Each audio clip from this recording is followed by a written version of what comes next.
బాప్టిజము అంటే బ్యాప్టిజో అన్న పదం నుంచి వచ్చింది.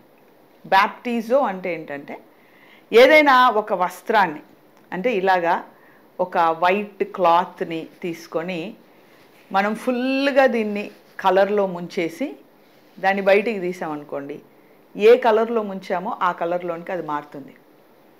మళ్ళీ దీన్ని ఇంతే వైట్గా రివర్స్ చేయడం అనేది అసాధ్యం.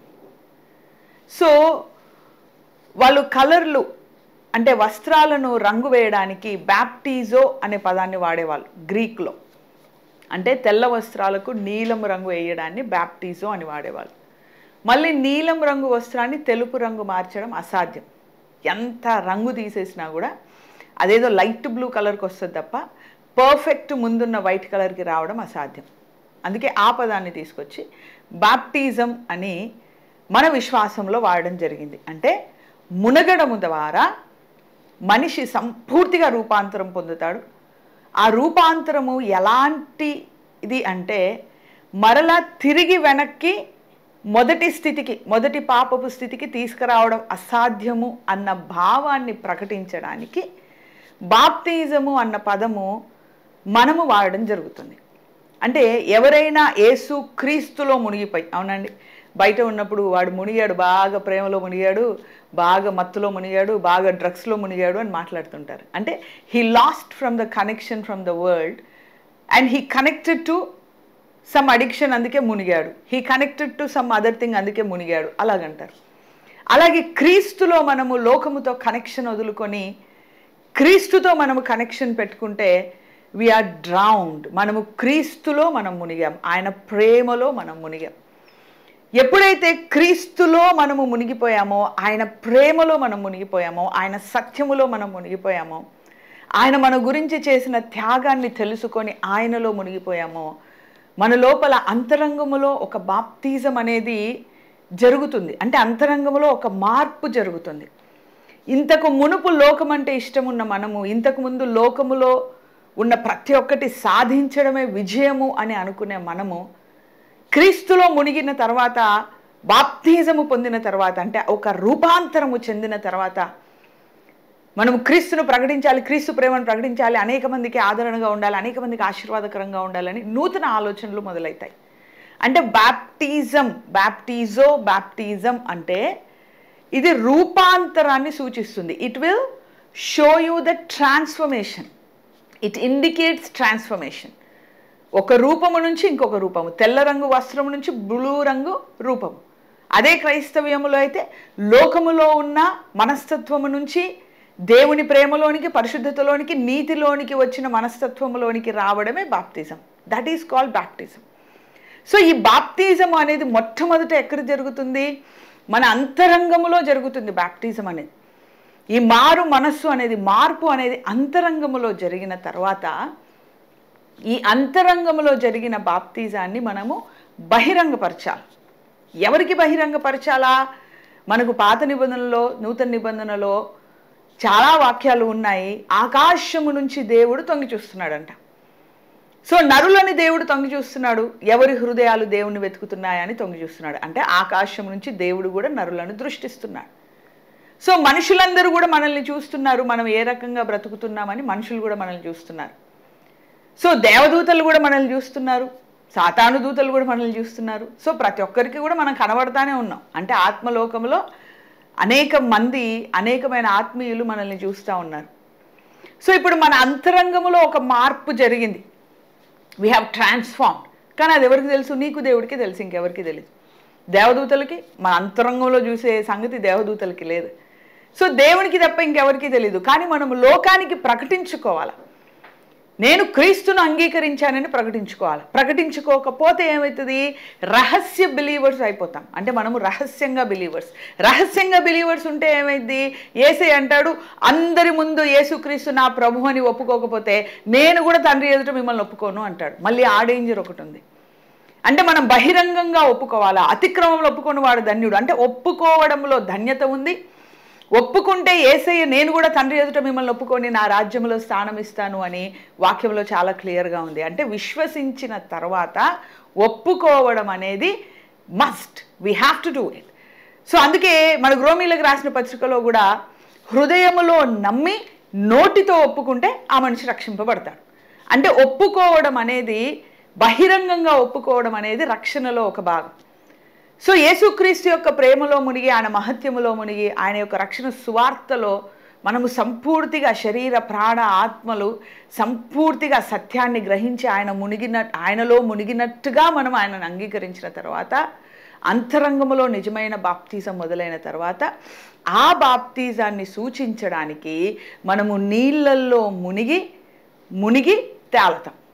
రోమీలకు రాసిన పత్రిక 6వ అధ్యాయంలో చెప్పినప్పుడు మనం పాతి పెట్టబడి తిరిగి లేస్తాం. పాతి పెట్టబడ్డప్పుడు ఏమవుతారు?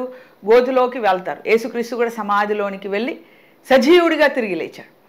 అదే రకంగా దానికి సూచన అయిన బాప్తిజము అని రోమీలకు రాసిన పత్రిక 6వ అధ్యాయంలో చెప్తాడు. దానికి సూచన అయిన బాప్తిజము అంటే మరణించి తిరిగి లేవడం, పాతి పెట్టబడి తిరిగి లేవడం. అంటే ఏమవుతున్నారు వాళ్ళు? ఫ్లాట్గా మునిగినట్టుగా, మట్టిలోనికి మునిగినట్టుగా యేసయ్య సమాధిలోనికి వెళ్ళి తిరిగి లేచాడు. అలాగే నీళ్ళల్లోనికి వెళ్ళిన మనము, మునిగినట్టుగా వెళ్ళిన మనము నూతన జీవముతో బయటికి వస్తాము అని బాప్తిజం అనేది ఒక సైన్ లాంగ్వేజ్. ఈ సైన్ లాంగ్వేజ్ ద్వారా మనం ఏం చేయాలా? నేను యేసుక్రీస్తులో మునిగాను, లోకము నుంచి నేను వదులుకొని, అంటే లోకాన్ని నేను వదులుకొని లోకానికి నేను చచ్చిపోయి క్రీస్తులో పునరుత్థానం అవుతున్నాను, లేకపోతే క్రీస్తులో నా పాత జీవితాన్ని చంపేసి నీళ్ళల్లో వదిలేసి నూతన జీవంతో బయటికి లేస్తున్నాను అని సూచనగా సైన్ లాంగ్వేజ్ లాగా బాప్తిజము అనే ప్రక్రియ మన జీవితాల్లో వాక్యము ద్వారా విశ్వాస ప్రక్రియలో ఇంట్రడ్యూస్ చేయడం జరిగింది. సో ఒక్కసారి రోమీలకు రాసిన పత్రిక చూద్దాం. లెట్స్ గో టు రోమన్స్ 6 అండి.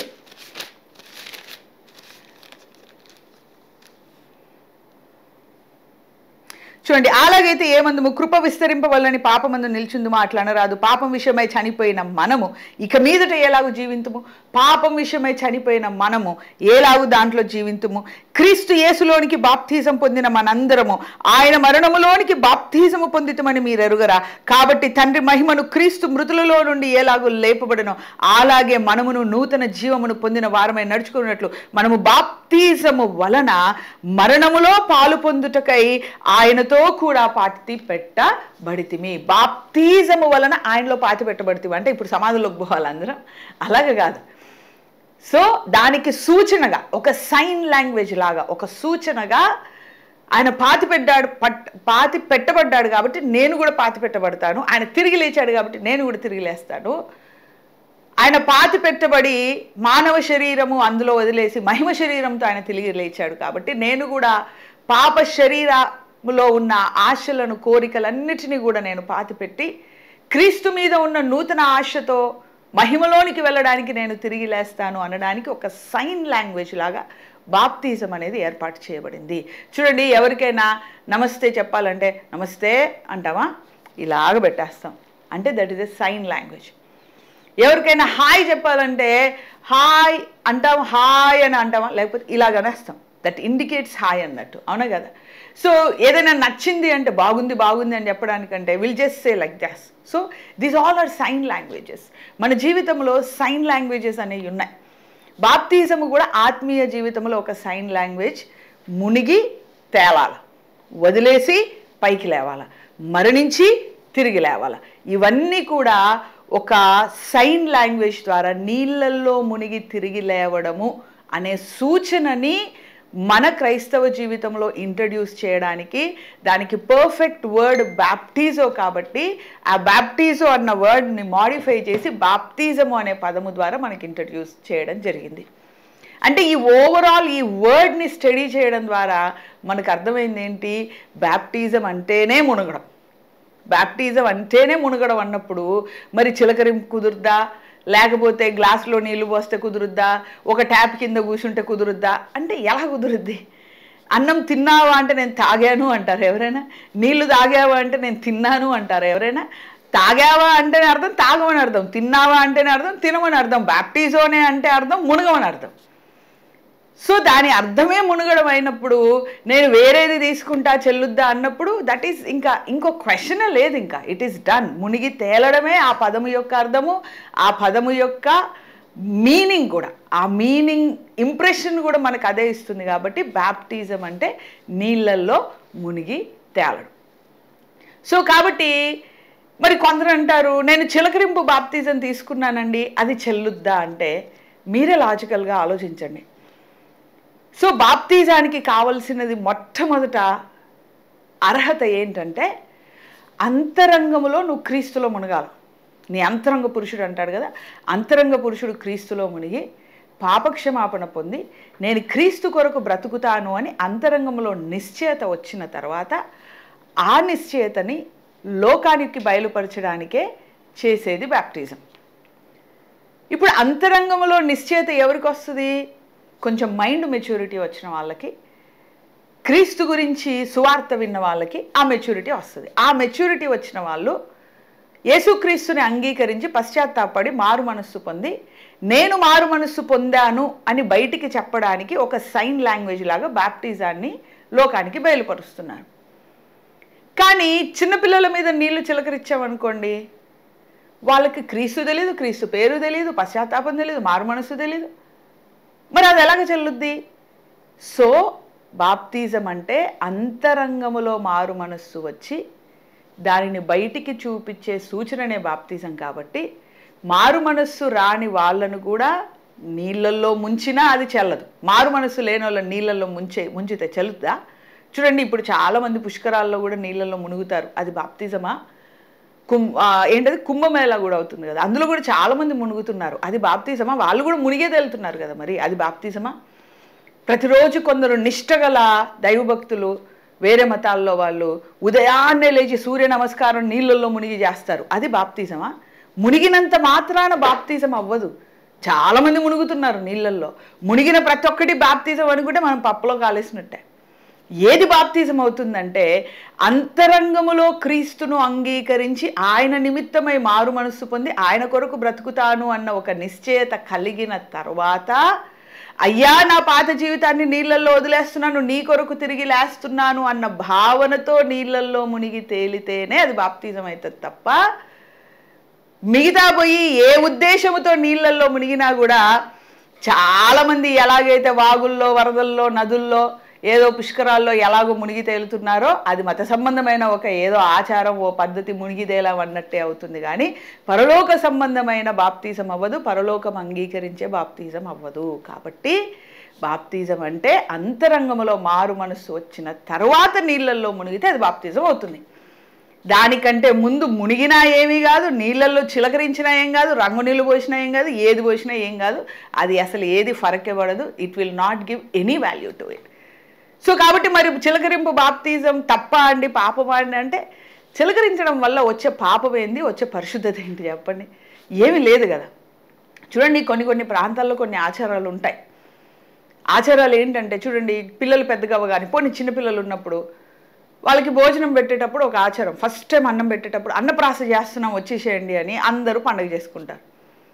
మా అక్క కొడుకు పుట్టినప్పుడు కూడా వాడికి ఫస్ట్ టైం భోజనం పెట్టేటప్పుడు, ఫస్ట్ టైం అన్నం పెట్టేటప్పుడు మేమందరం కూడా ఇంట్లోకి వచ్చేసాం. నేను హైదరాబాద్ నుంచి, నేను, మా అన్న అందరం కూడా వచ్చేసి ఇంట్లో కూర్చున్నాం.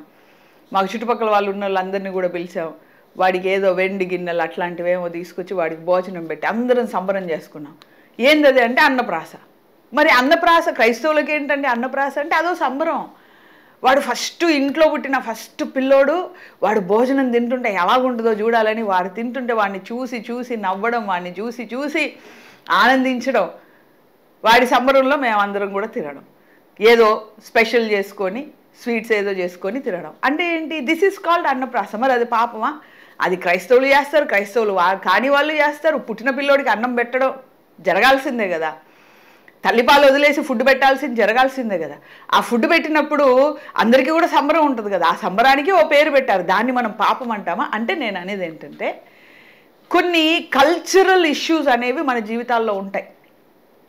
అవి మనము క్రైస్తవులుగా ఉన్నా క్రైస్తవులుగా లేకపోయినా ఆ కల్చరల్ ఇష్యూస్ అనేవి మన జీవితంలో ఒక భాగములాగా ముందుకెళ్ళిపోతాయి. అవి సాతాన్ని ప్రేరేపించేవి కాదు, దేవుణ్ణి దూషించి అవమానపరిచేవి కాదు.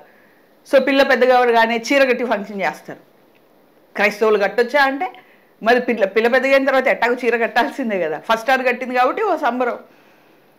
పిల్లోడు పెద్దగా అయితే పంచ కడతారు, లేకపోతే సూట్ వేసి ఒక ఫంక్షన్ చేస్తారు. మరి వాడు పెద్దగా అయితే వేయాల్సిందే కదా. ఇలాంటిదో సంబరం. అంటే మనుషులు వాళ్ళ పిల్లల జీవితాల్లో జరిగే ఇష్యూస్ని, లేకపోతే మన జీవితాల్లో ఇన్ జనరల్గా జరిగే వాటిని బేస్ చేసుకొని కొన్ని సంబరాలు చేసుకుంటాం.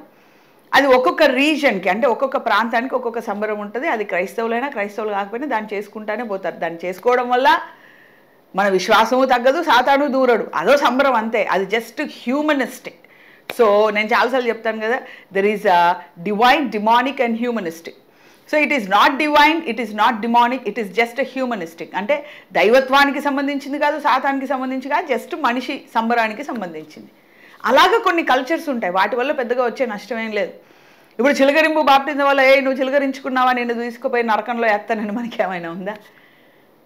లేదు కదా, లాజికల్గా. అలాగే యెరూషలేము కౌన్సిల్లో అపోస్తలుల కార్యం 15వ అధ్యాయము యెరూషలేము కౌన్సిల్లో రిలీజ్ చేసిన మాటలు అనేది దాదాపు క్రైస్తవులందరికీ తెలిసే ఉండాలా. సో అపోస్తలులందరూ కూడా 3 సిద్ధాంతాలను బయటికి తీస్తారు. క్రైస్తవులు అనేవాళ్ళు గొంతు పిసికిన దాన్ని చంపొద్దు, విగ్రహ సంబంధమైన దానికి పోవద్దు, జారత్వం చేయొద్దు. ఈ 3 బేసిక్. ఇంకా ఈ 3 మీరు కరెక్ట్గా చేశారంటే ఇంకా చాలు, మీరు పక్కా క్రైస్తవులు, మీరు పర్ఫెక్ట్ క్రైస్తవులు, పరలోకానికి వెళ్ళిపోతారని వాళ్ళు ఈ 3 సూత్రాలను ఇచ్చి దీని ప్రకారం బ్రతుకుపోండి అని చెప్పారు. అపోస్తలుడైన పౌలు ఆయన సెకండ్ మిషనరీ ట్రిప్లో వెళ్ళినప్పుడు కూడా, థర్డ్ మిషనరీ ట్రిప్లో వెళ్ళినప్పుడు కూడా సంఘాలను బలపరిచేటప్పుడు ఈ కౌన్సిల్లో ఇవ్వబడిన ఈ 3 మాటలను బట్టే సంఘాలను బలపరిచి వచ్చాడు. అంటే ఈ 3 మేజర్ థింగ్స్ వీటి ప్రకారం మనం ముందుకెళ్తున్నప్పుడు హ్యాపీగా ముందుకెళ్ళిపోతాం. సో దీంట్లో చిలకరిస్తావా, చిలకరించడం వల్ల వచ్చేది లేదు, పోయేది లేదు. చిలకరించిన వాళ్ళందరూ కూడా పాపి, చిలకరించిన ఆయన పాపిష్టి, చిలకరించిన సంఘం పాపిష్టి అని మనమేమి శాస్త్రులు పరిసయ్యుల టైప్లో అందరినీ నిందించుకుంటూ ఉండాల్సిన అవసరం లేదు. చిలకరించడం ఒక కల్చర్ అయితే చిలకరిస్తే చిలకరించండి, నాట్ ఎ ప్రాబ్లం. అదొక సెర్మనీ అయితే లెట్ ఇట్ బి, అదొక సెలబ్రేషన్ అయితే లెట్ ఇట్ బి. అన్నప్రాసలాగా, ఏదో పలక మీద రాపిచ్చేలాగా, ఏదో చీరగట్టేలాగా అదో సెలబ్రేషన్ లాగా ఉంటుంది. No need to worry about it అనేది నా పర్సనల్ అభిప్రాయం. కానీ వాక్యానుసారంగా కనుక వస్తే ఖచ్చితంగా అంతరంగములో మార్పు జరిగిన తర్వాతనే మనము నీళ్ళల్లో మునిగితే బాప్తిజానికి వ్యాలిడిటీ ఉంది.